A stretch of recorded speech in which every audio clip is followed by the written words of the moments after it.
Hello and welcome back to the second episode of the Talking League podcast. I'm Shane Campbell and alongside me is Ashley the Flame Lima. Ashley, how are we doing today, man? How's it going, guys? I'm good. Shane, thank you for having me again.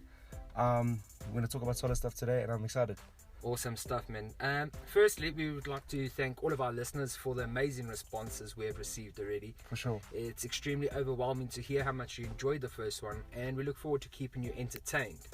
On that note, this week's first topic comes in from Calvin Rootman, a die-hard Evertonian fan. Everton. Yeah, Everton.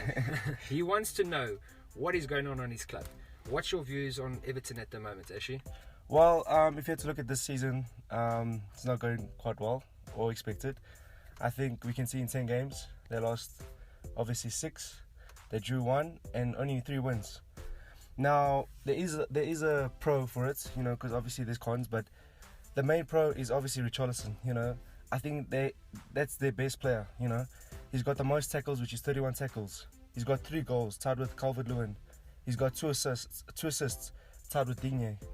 And the thing is, he got fouled 22 times, where 22 set pieces could have been, taken.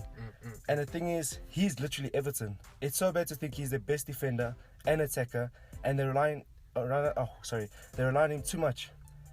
And also with the management tactics, I think that it's not making him shine more, if you know what I mean.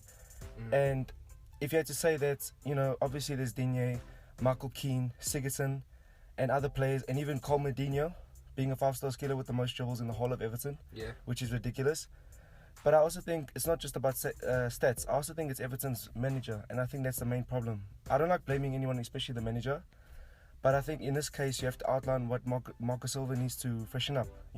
It's obviously he's scared with the same formation being 4-2-3-1, which I know it works. I understand it's very defensive. It's very good with build-up and stuff. But the thing is, he's got very wide players, if you know what I mean. He's got Richarlison on the wide. He's got Bernard on the wide.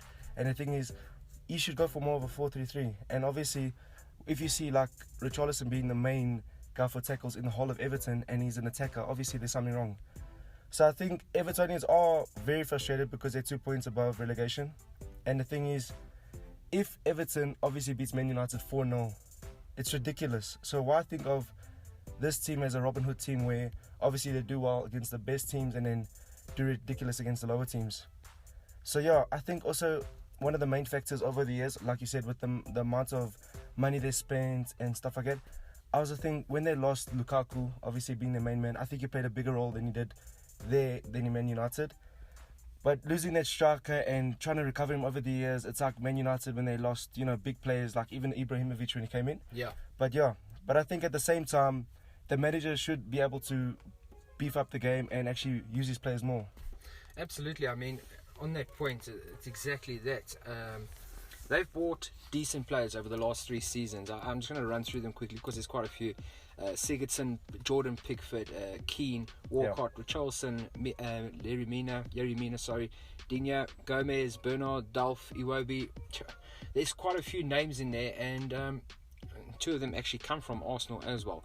So it's not like the quality of players isn't there. They have spells where they go out and they play great football, but when they're going up against the smaller teams, and no disrespect to them, where they should be getting the 3 points, they are not getting it. Which also then boils down to, is it the players not being coached correctly, or are the players' mentality not correct at the moment? Exactly. And I think it more boils down to a bit of the manager as well. You touched on Marco Silva there. He is a great manager. Playing 4-2-3-1, I think it's the safe bet to go with. It's one of the most used formations. Obviously, my views on formations is they're interchangeable. Players know how to adapt. Coaches change them during the game. So to say that it's also the formation, it's very difficult. But I think that's true. It's going to fall basically back on the manager. They had Ronald Koeman before. Also, once again, a great manager. So now, is it the club not giving the managers enough time? Are they jumping the gun and getting rid of the manager too quickly? I don't know. It's a very difficult thing. Everton, they're always hovering around 7, 8, 9, 10 on the log. And with the players they've got, you feel they should be knocking on that top 6 door now at the moment as well. Especially if they see how poor Spurs have been, how poor United have been. Exactly. The opportunity is there to get into the top 6 then possibly end of season you can attract different kind of players as well to the club. Exactly. So for you Everton fans, we feel your pain, we understand, but unfortunately it's just one of those things. You're going to have to ride this wave, and hopefully it gets a bit better for you guys. For sure, guys. And can I just say one more point? Yeah, I also of course. think when they bring in players, they're not as experienced. If you think of like Keane from Juventus, he's in the Italian league. They do play a different type of style where it is very defensive. So obviously attackers, when they get their chance, it's like, it's already that fast build-up. Yeah. And the thing is, going to Everton, it's all about attack. It's not really that build-up play and stuff like that. I understand there is points there where they do defend, but if you look at Digne is always on top. Yeah. And if you look at Coleman's always on top. So it just depends, Yeah, Lucas Digne is a great player. No, he is. In fact, I said there was 2 players from Arsenal. There's 3 from Barcelona in that team as well. Yeah. So clearly they've got a good working relationship there. But speaking about Arsenal, I know you mentioned it. What would they need to win the league? I'm going to let you shoot off the bat there, because as a Spurs fan, it's hard to talk about Arsenal. So I'll wait for my turn rather. I think, like, if you had to start with their supporters, they have very strong emotions about their team, and obviously they get their very highs and they get their very lows. And the thing is, like, you don't have as much expectations like you get with Man United and Tottenham, and Arsenal fans don't have that high expectation of actually getting the best of the best or doing well. Europa League, I think, is their main target. Yeah. And the thing is, obviously every season they do bottle, you know what I mean? And there is seasons where they did well, like with Wenger and that. But I still think, it's ridiculous that, they have such a good attack and the defense is just absolutely rubbish. And the thing is, I feel bad for Arsenal supporters. They got such a beautiful attack. Aubameyang. Now Pepe has increased his form now. Obviously, he did play very, very bad in the beginning, where the likes of Saka was even better than him. Yeah. But I think also Lacazette being injured, I think that did play a role, dropping from top 4. Yeah. But I think that in order to win the league, you have to beefing up the team. You have to get a guy like an Einstein steroid guy. You know what I mean? Like Sule, Sule from Bayern Munich. Yes. I understand he's injured and all, but once he performs, he can perform. Guys on top, man. And the thing is, like, you get players like Mustafi and Socrates, and the thing is, you hear those names and already you think, okay, Problems. And the thing is, the minute I hear that, I hear conceding. Yeah. So the thing is, that's ridiculous. And the thing is, with David Luiz, he either performs well or he doesn't perform at all. But I think he's more of a CDM if you think about it. Like, he's got the passes, he's got the defending, he's got the shooting. Why not put him in CDM? Yeah, he's just unreliable. You feel like there's a mistake waiting to happen. You feel like he's going to concede a penalty at any time. Exactly. I mean, if I was a coach at that top level, I'd be telling my pacey men, get at him, run at him, in the box, let him get as close as you can to him. He's going to leave a foot there. Unfortunately, he's in his 30s now. He's not as fast as he used to be with his mind in terms of his feet. The penalties will come with him. And defense. For sure. That's my biggest problem with Arsenal, and it kills me to compliment them. Their front 3, superb, great. Yeah. There's going to be goals there. However, teams are going to go at them and they're going to outscore them. Look at the weekend now with Crystal Palace. Ridiculous. It's mad. I mean, there you go, a penalty. Will Zaha, he destroyed them last season. Destroyed them at the Emirates. I think it was 3-2 to Palace. Yeah. And that actually helped Spurs finish above Arsenal last season. So it's games like that where Arsenal should be capitalising, but once again, their defenders let them down time and time again, and as well as their midfielders. My word, and there's one midfielder in particular I'm going to touch on, and that's Granit Xhaka. I don't know if you saw the incident with him. It's immature. It's immature. Number one, he's walking off slow. Yeah. Okay. Your team is, I think it was 2-2 at the stage. Yeah, or 2-1 to Arsenal, whatever the case may be. Yeah. Your team need to go out and get this victory. Exactly. You do not walk slowly off the pitch as the captain. Okay. You need to hustle off that field, get the next sub on, get the game going again. Yeah. He walks off slowly. The crowd react. They start booing him. He cups his hand to his ear, encourages the crowd, tells them to go and fly a kite, and then he chucks the armband on the floor, he throws his shirt, everything. That is your club captain, and that is how he's acting, and that is why people are saying Arsenal are a laughing stock at the moment. I can't understand, or I can't see him captaining Arsenal again. I don't know about you. I wouldn't actually put him as a captain. I wouldn't even put him on my team. I would get the first, but I'll send him to China. You know what I mean? The thing is, like, him, and then the likes of the egotistic Ozil, even though he's got the best passing, he's got the best, everything that's him, you know what I mean? Yeah. But the thing is, you can't really rely on Ozil to get you Champions League if they were in Champions League. You can't really rely on Xhaka to even pass top 10. You know what I mean? Yeah. And the thing is, Xhaka is costing them. And also at that point where Ceballos and the likes of Guendouzi, they get benched for this guy. You know what I mean? Yeah. And he's their captain. He's supposed to be more mature about it. You know what I mean? No, he couldn't even pass wind at the moment, if I'm very honest with you. Lucas Torreira should be playing in his place. Yeah. The fact that the manager has now frozen out Ozil completely Exactly. is a shocker, and you wonder what's happening behind the scenes, because they've both come out and said he's training, he's fit, he's ready to go. Yeah. He's not included in the squad. And there was a time when Ridiculous. and Arsenal fans can correct me if I'm saying this incorrectly, but there was a time when Unai Emery said that Ozil could not play away games. He struggled at away games, and that's why he never went. This is a professional earning £350,000 per week. Wow. He cannot play away games. You've got to be. That's ridiculous. You've got to be kidding me. If that's the case, then they should cut his salary in half, because half your games are away. It's absolutely mad to think that. In the same breath, I think there's a personal problem between the two, and that's why he hasn't been playing. Exactly. And I think Arsenal fans miss him. He is a creative player. If he's got people working hard next to him, then Ozil shines. Otherwise, he is pretty lazy on the field. But at the end of the day, if he's creating chances, what's the actual issue here? I do think, like, let's say if they do want to win the Premier League, I think maybe the manager needs to get changed as well. I know Unai Emery is used to teams where they spend a lot of money. If you look at PSG, you know, he brought in those big players, you know. And the thing is, now he's at Arsenal, he also brought in big players, but where's he now? You know what I mean? Like, he can't even make top 4 now. He just bottled it again. And the thing is, if you look at him when he was with PSG, they bottled it in the Champions League. Now, at Arsenal, he bottled it again.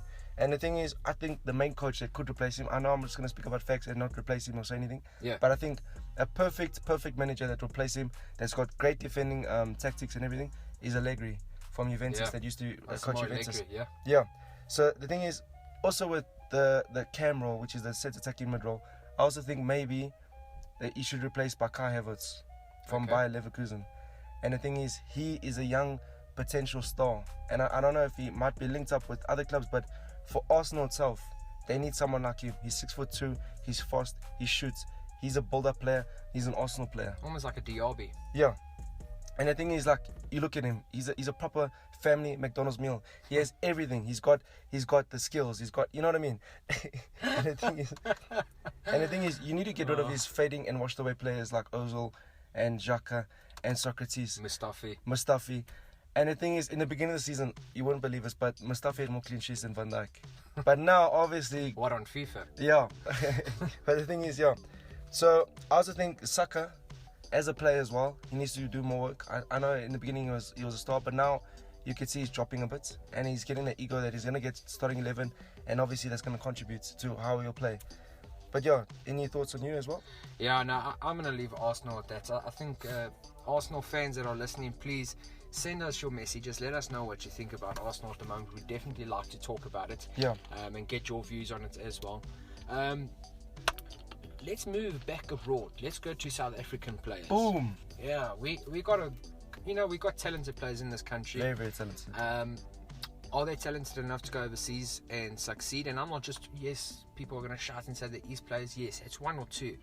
I'm talking about a bigger pool of players going across and making it there. Do you think we have what it takes? Well, first of all, I think, it's obviously hard to get there, I don't think we're as exposed as European clubs or Brazilian clubs, per se.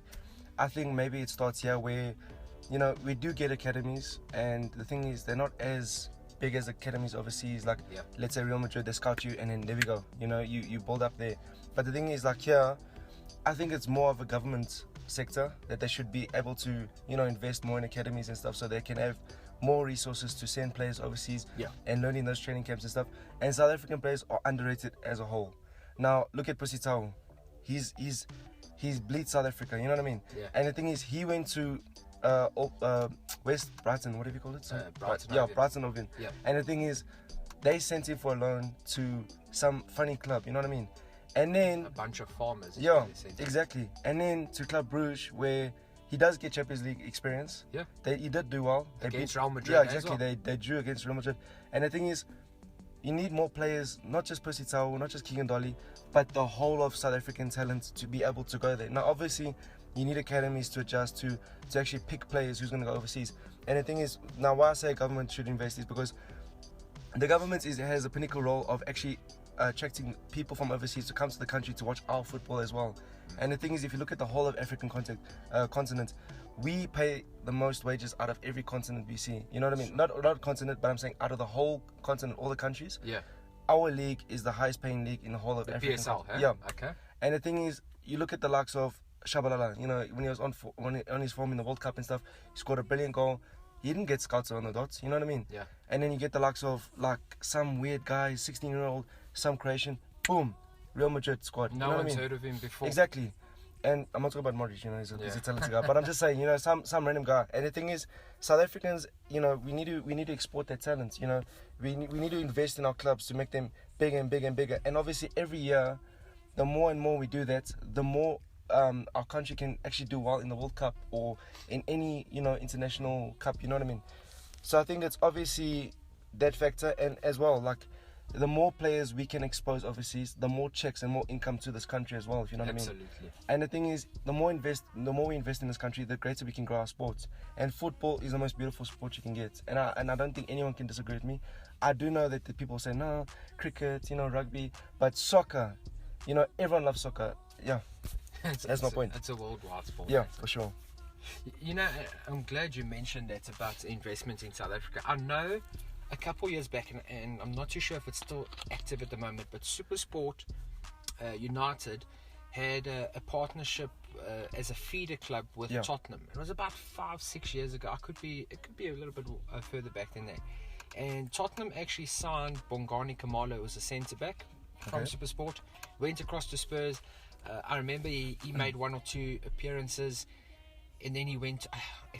I think he went to the under-21s or under-23s, and then we sent him out on loan. He didn't even play on loan. Wow. He just was not good enough. And I think one of the reasons we took him or Spurs took him was because it was part of the partnership, and I think they've since pulled that partnership. I'm not too sure if it's still active at the moment. Yeah.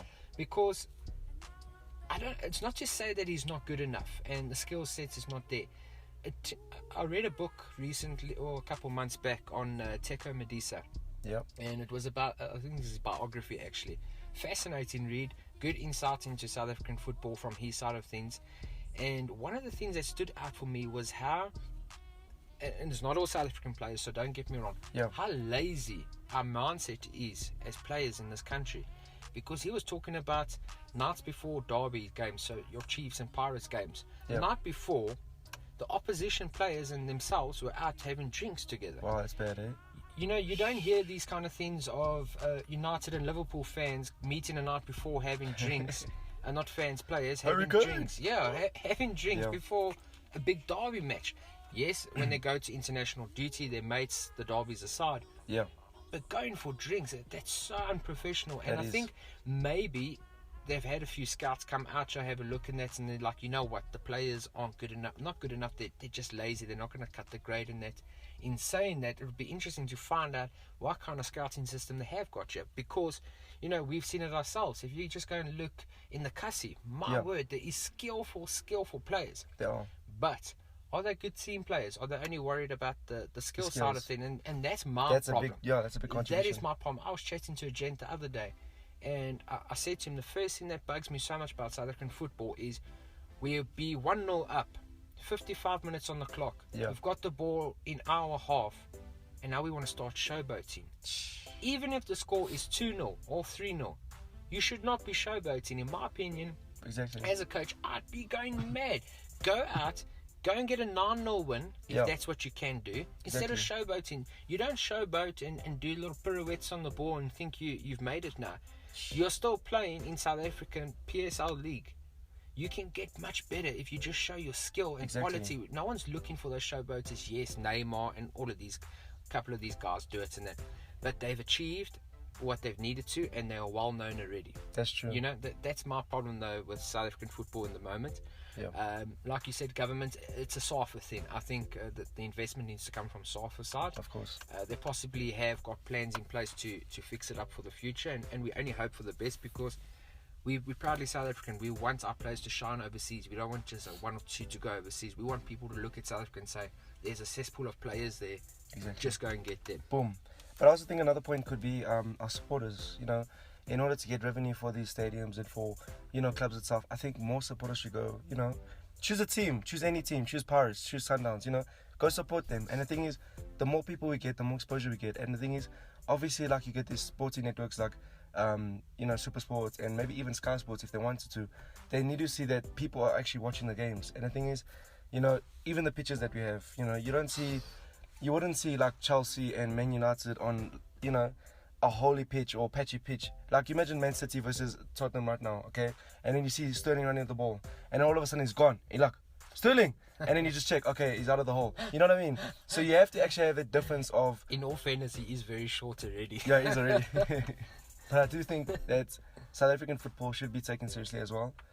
And in order to get this country going, football needs to be the main target as well. Oh, absolutely. I couldn't agree with you more on that. Yeah. Is there anything else from your side, Ashley, that you wanted to bring up today? I could also see maybe like with like you said, with South Africans actually going overseas to play for bigger clubs. Yeah. I would rather let them start off where, obviously in the French league, it's not as difficult, but to adjust to European football. And maybe even the Italian league, for the defensive players. You know what I mean? Yeah. And to build, like, you look at Chris Smalling now, he's shining a bit, you know what I mean? Like from Man Man United. So well at Roma. Exactly. So that's the thing.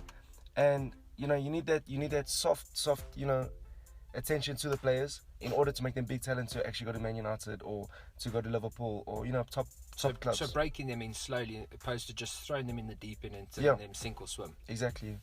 Okay, now that's a very good point as well. And we're going to move on to a new segment in our podcast. And boom! Yeah, boom, there we go. Yeah. As requested by a few of our fans, Ashton's signature boom is in the house tonight. Boom, boom. Our new segment is called Guess or Mess. It is going to be our weekly score predictor. We're going to pick a handful of games. We're going to give our score predictions, and then the following week we'll see how well we did. So, Ashton, what is our first game that we were predicting? Okay, so my game... Sorry, let me just get out quick. No Get some problem. funny pictures here. Okay, so I think my first game that I wanted to have like an outline on is Everton and Tottenham. Okay. Now, Shani, which one would you say, win, lose, or draw? Everton are playing at home. Yeah. Sure. I don't know. I'm gonna go for a sneaky 2-1 win for Spurs. 2-1 win. 2-1 wins for Spurs. Harry Kane and Heung-min Son on the score sheet with Sigurdsson to score a goal against his former club. I think I would go something similar. I think I'll maybe go 3-1. 3-1. I think Spurs who, will though? to Spurs. Or even like a 1-1 draw, but I'll stick with the 3-1 Okay. for Tottenham to win.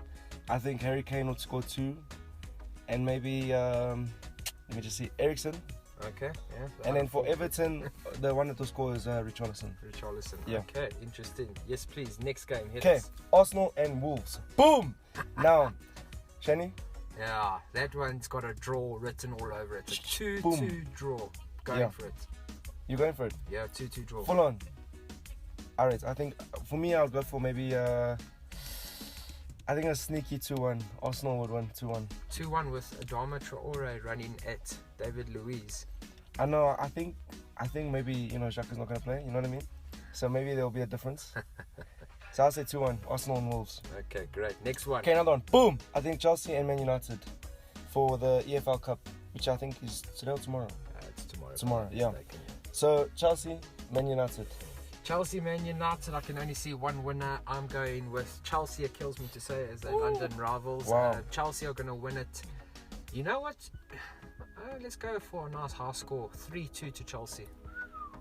I think I'll go for a 2-1 to Chelsea. 2-1 to Chelsea. Yeah, I also think Chelsea has a chance because they are playing. Pulisic is playing very well now. Yeah, a lot of Hat-trick, magic. boom. Yeah.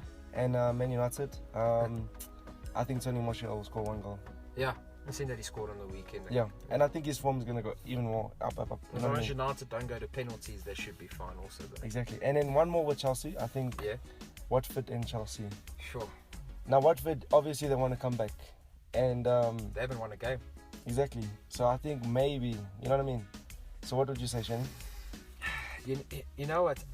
I've put it down that Chelsea, I don't know. It's tough because Chelsea are playing well. I think it also depends on how well they do against United. But damn, maybe this is where Watford turn the season around. I'm going to say madness. Let's go 3-2. 3-2 to Watford. What? No ways. 3-2 to Watford. I think I'll give it about a 2-2 draw. Well, 2-2 and then a draw. You know what I mean? Yeah. Yeah. So I think obviously Watford will want to come back, and then Chelsea would smack 2 back. You know what I mean? Okay, no, that's fine. And then there's one more from my side. Okay. Liverpool and Arsenal tomorrow. What's happening there? What do you think? I do think Arsenal want to fight back. Obviously, they don't want to be kicked out or anything. You know what I mean? I do think Liverpool have a chance, but I think it'll be a draw. A draw. Okay. Yeah. I don't know the scoreline. I just say draw. Okay. Well, yeah, I'm going to say Liverpool to beat Arsenal. I can't see Liverpool losing it any time soon. And Yeah. I can't see Arsenal regrouping so quickly after what happened on Sunday. Bad. But yeah, I've just got a few listeners' predictions here. Okay. Braden Kerford has gone for wins for Chelsea, Liverpool, Spurs, and Wolves. Boom. Sikle Zuma as well as Gary Halberg have both predicted wins for Chelsea, Liverpool, Spurs, and then a draw for Arsenal and Wolves game. Wow, that's solid. Luke Anton has gone for wins for United, Liverpool, Spurs, and Arsenal. So he's back in Arsenal. I don't know what insider info he has. Okay. And then to finish off, we've got Josh Els, who has got United, Josh A. Liverpool, Spurs, and for the win, and then Wolves and Arsenal also for a draw. That is solid. Yeah, so there's some interesting predictions there, but I think there's also a couple that have been predictable, if that's a word I'm looking for here. Yeah. So we will find out the results. We will discuss the results next week in our next podcast.